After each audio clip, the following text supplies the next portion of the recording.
Hello बच्चों, चलिए आज का हमारा प्रश्न है बिंदु 2 2 से होकर जाने वाली एक रेखा दो रेखाओं √3x + y = 0 √3x - y = 0 को बिंदु ए व बी पर काटती है। तो त्रिभुज ए ओ बी समबाहु त्रिभुज है। तो ए बी का समीकरण है, हमें यहाँ से ए बी रेखा का समीकरण ज्ञात करना है। तो यहाँ से इस प्रश्न को करने हेतु हमारे पास यहाँ से हमारी मुख्य अवधारणा कार्य करेगी। यदि हम यहाँ से रेखा का समीकरण लिखना चाहें तो रेखा का समीकरण लिखा जाता है y = mx + c, जहाँ m हमारे पास रेखा की प्रवणता होती है जो कि बराबर होती है tan थीटा। थीटा यहाँ से x अक्ष की धनात्मक दिशा के साथ बना हुआ कोण होता है। तो यदि अब हम यहाँ से देखें, हमें दो रेखाओं के समीकरण दिए गए हैं।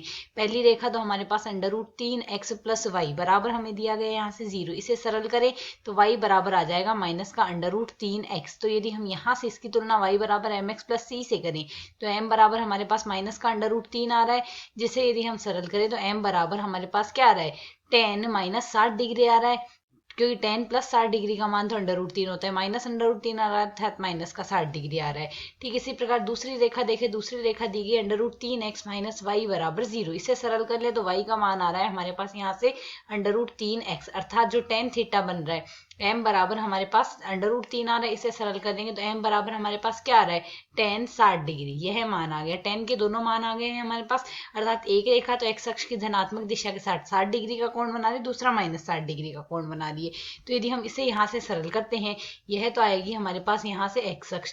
ठीक इसी प्रकार यहाँ से यदि देखें तो यह y अक्ष आ गई। एक रेखा तो हमारे पास यहाँ से x अक्ष के साथ 30 डिग्री का कोण बना रही है और 60 डिग्री का, और एक -60, अर्थात यह एक तो यहाँ से 60 डिग्री बन रही है और एक यहाँ से x अक्ष की विपरीत दिशा के साथ 60 डिग्री बना रही है, तभी तो -60 आ रहा है। अब यहाँ से एक रेखा हमें दी गई 2,2 से होकर जा रही है। तो यहाँ से हम, अर्थात हमें प्रश्न के अनुसार दिया क्या गया है, यह रेखा 2,2 से होकर जा रही है। तो यदि हम यहाँ से एक रेखा देखें तो यह हम यहाँ से y अक्ष लेंगे, 2,2 हमें यहाँ से मध्य में कोई बिंदु यहाँ पर प्राप्त होगा। तो यदि हम यहाँ से देखें 2,2 से होकर जा रही है और यह रेखा हम कुछ इस प्रकार ले सकते हैं। यह रेखा एक रेखा को तो a बिंदु पर काट रही है और दूसरी रेखा को b बिंदु पर काट रही है, और यह हमारे पास मूल बिंदु O है ही। और प्रश्न के अनुसार हमें जो त्रिभुज OAB दिया गया है यह समबाहु त्रिभुज है। तो समबाहु त्रिभुज है तो समबाहु त्रिभुज के तीनों कोण हमारे पास 60 डिग्री के होते हैं, अर्थात ये कोण भी हमारे पास 60 डिग्री का होगा, ये कोण भी हमारे पास यहाँ से 60 डिग्री का होगा तथा यह कोण भी हमारे पास यहाँ से 60 डिग्री का ही होगा। यह हम जानते हैं। अब जैसा कि हम यहाँ से देख सकते हैं, एक तो यह कोण हमारे पास 60 डिग्री का है, एक हमारे पास यह कोण 60 डिग्री का है। यदि यहाँ से देखें तो यह हमारे पास एकांतर कोण बन रहे हैं, और एकांतर कोण यदि हमारे पास बराबर है तो दोनों रेखाएं हमारे पास समांतर होगी। तो यहाँ से हम लिख सकते हैं ए बी रेखा जो आएगी वह हमारे पास समांतर आ रही है x अक्ष की। यदि ए बी रेखा x अक्ष के समांतर है तो यहाँ से ए बी की ढाल, ए बी की प्रवणता या ए बी की ढाल m बराबर हमारे पास क्या लिखी जा सकती है, m बराबर आ जाएगी हमारे पास 0। साथ ही हमें कहा गया है जो ए बी रेखा है 2,2 से होकर जा रही है, तो यहाँ से किसी रेखा का समीकरण लिखा जाता है y माइनस में y1 बराबर में m गुणा में x माइनस x1। यह रेखा का समीकरण लिखा जाता है।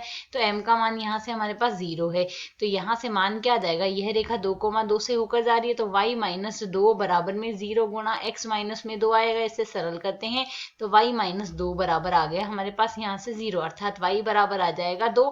यह आ गई हमारे पास ए बी रेखा का समीकरण। तो यदि अब हम यहाँ विकल्पों में देखें तो y बराबर 2, अर्थात हमारा विकल्प सी यहाँ से सही है। आशा है समझ आया। धन्यवाद।